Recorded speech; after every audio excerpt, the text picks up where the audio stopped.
Study section 6. John Pepper Clark.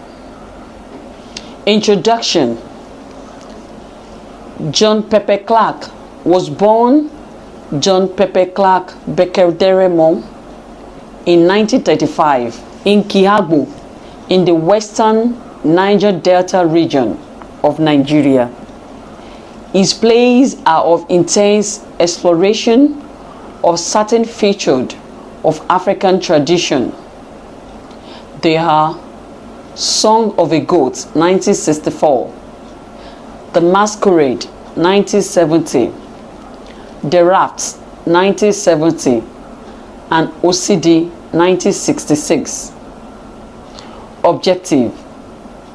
At the end of this lecture, you should be able to note in concrete terms the different levels at which African playwrights are indebted to tradition, particularly exploring traditional African idea in modern setting. Also, you will recognize Clark's indebtedness to Greek's tradition and his tragic vision of hopelessness. Contents. Clark is one of the foremost writers in African and a contemporary Chinua Achebe, Wole Soyinka, and Okigbo. Clark's first play, Song of a Goat, is still the most celebrated of these author's works, and it is one that has made his reputation as a poet in the theater. The three plays, 1964, contains Song of a Goat, which established his reputation as a playwright, together with the other two plays in the collection, The Masquerade and The Raft. Song of a Goat constitutes a manifesto of Clark's tragic vision, glimpses of which had appeared in his poems. It is believed that his three plays, especially Song of a Goat and The Masquerade, are imitation of Greek models, particularly as regards a chorus of villagers. Serious action that happens offstage, and a reliance on the motion of culpable inevitability. In spite of this closeness to Greek models, Clark portrays life in the Delta Ijaw homeland as he knows it. Each play, therefore, deals with an aspect of life that is important to Ijaw people, traditional practices like marriage, procreation, and socio-economic practices like fishing, trading, and lumbering. In each play, Clark presents characters who, in spite of their shortcomings, confront harsh law of nature that pose difficult situations, but none of them is able to master fate or triumph. They all come to grief. In Song of a Goat, the brothers Zifa and Toye perish while Ebiere, Sifa's wife, suffers a miscarriage and consequently bleeds to death. Tufa and Titi, in The Masquerade, are shot to death by Titi's irate father while her mother goes mad, and the four lumbermen in The Raft perish in spite of their efforts to bring their striking raft safely into the port. This working out of unstoppable tragedy is an indication of Clark's tragic vision, which leaves no room for any of his major characters to escape. One remarkable feature of Song of a Goat is its language, especially in the deliberate use of ambiguous words and phrases. This usually takes the form of using certain apparently innocent expressions with heavily loaded sexual undertones. Thus, we have empty house, door, gates, the thing, piece of land, to describe the female sexual organ, green leaves, grass, and elephant grass, etc. Song of a Goat poses the moral question of who is responsible for the tragedy that befalls the house of Sifa. It deals with Cephas' sexual impotence, which is responsible for his wife's adulterous relationship with Tonye and the subsequent passions arose by the adultery. Essentially, the motion of inevitability is present because each character in some ways helps to set off the time bomb of a curse that hangs over the household. Cephas' impotence results from his having broken a taboo. Ebere, acting on the Marseille's advice, seduces Tonye, and Tonye, an abomination, is that he succumbs to the seduction. The three fall not only because of the flaws in their personalities, but also because of the curse on the family. In the final analysis, they are powerless to stop the design of forces outside themselves. In his essay, Two African Playwrights, published in Black Orpheus, 19 March 1966, Martins Esning calls The Masquerade Clerk's most successful play a play of immense emotional power, written in a language that is remarkable for its highly sophisticated simplicity. Page 36.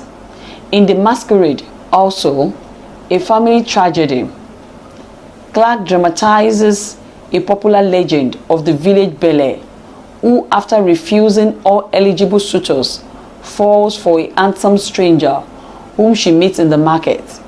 It is love at first sight, and everybody knows immediately that Titi's search and long waiting for a man was over. Page 59. Their union is fraught with danger because of the mystery surrounding the groom. Clark handles this mythic archetype very well in the moving story of love and death. At the height of the wedding festivities, words get around about Tufa's background. His mother, impregnated by her husband's brother, died giving birth to Tufa. Tufa is the problematic link from Song of a Goat to The Masquerade. He is supposed to be the child from the adulterous affair between Ebere and Tonye, but we already know that Ebere had a miscarriage. Titi, like her archetype, would have her chosen groom, but her father, Diribi, will have none of it and kills Tufa during a scuffle.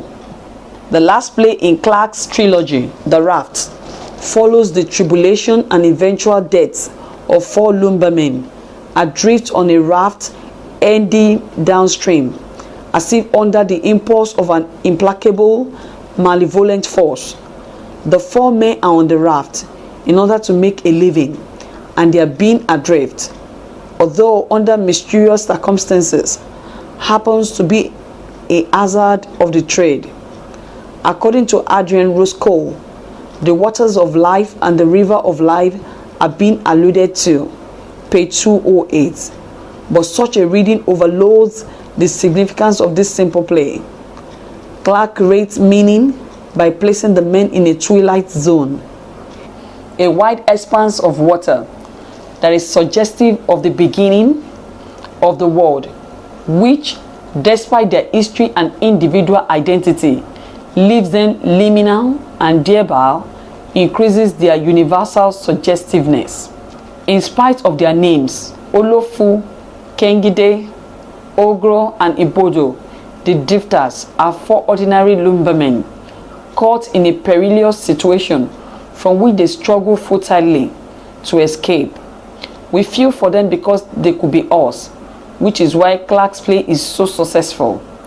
The Raft yet again illustrates the hopelessness of the human condition, central to Clark's tragic vision. The Kengide and Ibodo manage to survive the whirlpool and shipwreck, only to drift onto the small port of Burutu to die, is further evidence of this hopelessness. The three plays, Song of a Goat, The Masquerade, and The Raft, are best considered as a trilogy, for there is a linear progression in them. In this wise, Song of a Goat is a tragedy arising because of Sifa's force of character, his excitable nature, which opens up a loophole for the malevolent supernatural. The Masquerade, on the other hand, is a tragedy which arises not because of the fault of the principal sufferers, Tufa and Titi, but because established prejudice which are given a brutal representation in Diribi. It is also a tragedy of a stranger who is misrepresented and punished on earth. It is a harrowing tragedy because of the injustice and because our sense of form is breached. In the raft, climax of the trilogy, the tragedy has become public, producing a patriotic feeling in those affected. According to Oyin Ogumba, the universe himself is wrong and the situation is fraught with eternal consequences for humanity. If the universe is already paralyzed and humanity is adrift in a raft, then there is hardly any need for meaningful action. The character engage in same inane conversation, for the end cannot be an improvement on the beginning, as everything will soon be consumed in universal chaos. 1977, page 95. Osidi, 1966. Set in the Delta, is a retelling of a well-known Ijaw folk legend of the House of Osidi, often told and performed as a communal play or storytelling performance. Clark first recorded this story as the Osidi Saga, which was not published until 1977. The play was a three-part structure corresponding to key moments in the unraveling of the epic saga of the Osidi household.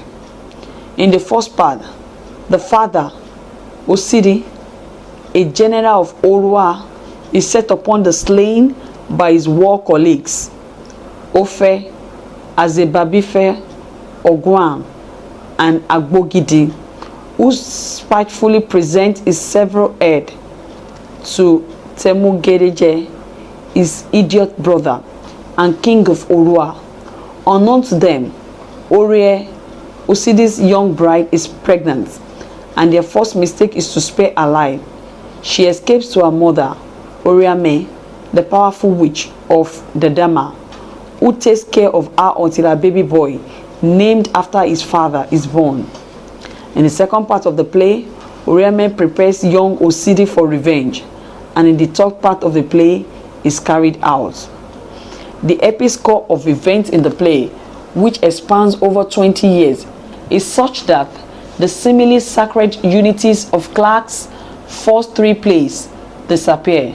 The younger Osidi fight with his father's killer takes place over days, weeks, and months in the human and spirit world.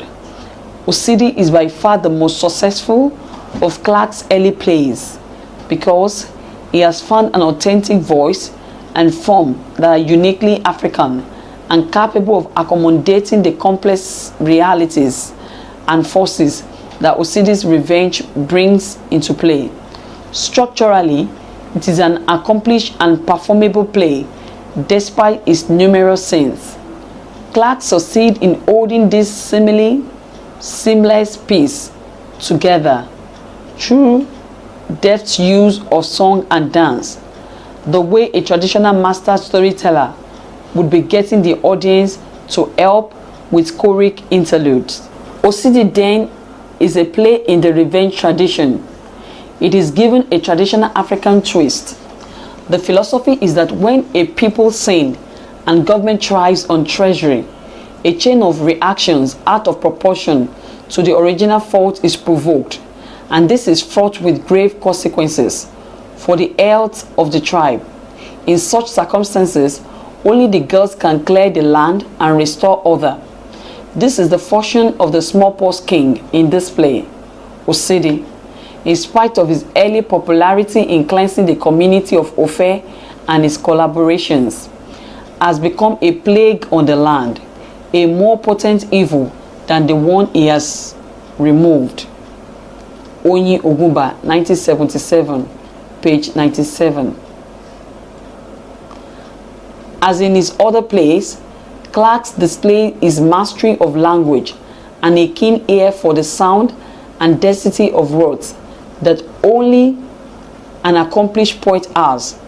Again, his rich flora and fauna of his Ijaw homeland providing with appropriate metaphors for expressing the bizarre but essentially human experience of the Ozidi story. Ozidi has the conventional 5-act structure, and the conversation is less poetic than that of the plays of the trilogy. Here, a convincing human situation is delved into, and characters with conspicuous individuality, like Temugedeche, Ofe, and Orieme, begin to emerge, whereas the plays of the trilogy are hybrid forms of local situation given a foreign aura. Ozidi is homegrown and derives from being able to utilize the stock elements in tradition. Summary.